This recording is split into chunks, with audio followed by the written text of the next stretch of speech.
Hello everyone, and welcome to the introduction to the new Mod Turnabout Stamp. And here she is in all her retro glory. If you're familiar with Concord 9th, then you know about their turnabouts and how unique they are. On the back of the packaging, it shows you how this design comes together when you stamp it once, stamp it 2 times, 3 times, and then 4 times fills in all the gaps for that fun mod pattern. I'm going to demonstrate how this works, starting with Tide Pull ink. Now I have a panel of white cardstock cut to 4 1/4 by 5 1/2, and it's loaded into my MISTI using the Turnabout jig, or the all-in-one jig, and then I have my mod stamp lined up using that jig as well. I'm stamping it with Tide Pull. I do sometimes use a little stamp press to help me get even pressure when I'm, trying to cover such a large area, and that turned out beautifully. One thing I do want to note is that these Concord 9th inks do smooth out as they dry. So if you feel like it might be a little bit splotchy, give it a minute to dry and you'll be surprised how much it does smooth out. So I rotated my panel so that it says 2 up in the top right corner. This time I'm inking up with Nectar, which is the most beautiful, easy breezy color. It pairs with anything, especially Tide Pull. Now, if you've got your stamp lined up correctly, you're going to want to use the all-in-one jig. It will line up this mod pattern so effortlessly. It makes you look like you know what you're doing. Okay, rotating that stamp again so it says 3 in the upper right corner. Going to clean off my stamp and bring in another color. This time, I'm using Juniper. Now you don't have to use 4 different colors. You can do this all in one color or 3 or 2, whatever you desire. You can mix and match for a million different color combinations. So I can already tell this Juniper, certain areas didn't get full coverage with the inking, but that's okay.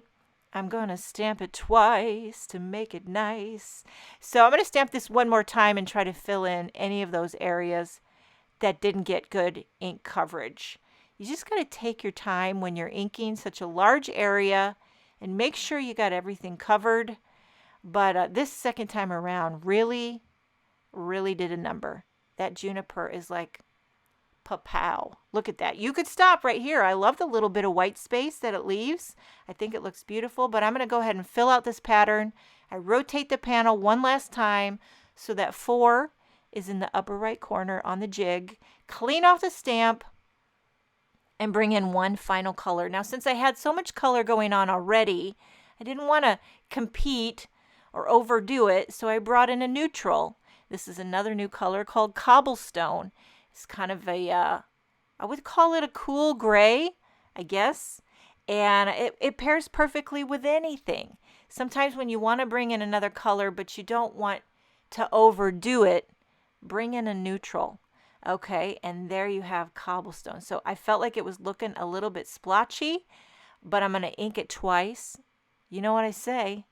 Stamp it twice to make it nice. And then I probably didn't need to stamp it twice. I probably just needed to wait a minute to let it dry, but I am not regretting how this little thing turned out. Look at that. It's like velvety retro gorgeousness. Okay, here's another panel that I just did all in one color. I used honeycomb, and I love this so much. All the different looks that you can achieve just depending on the different color choices that you make. Okay, here's a couple cards that I've created. I used that honeycomb background and put a big hugs die from the Just Say More dies, couple enamel dots. And I used the shadow backer for the big hugs to make like a window, give you a little play on dimension. Now this one here, I use that big wonky heart from the Just Say More dies and a sentiment from the triple step Posy print. And that is the introduction to the Mod Turnabout Stamp.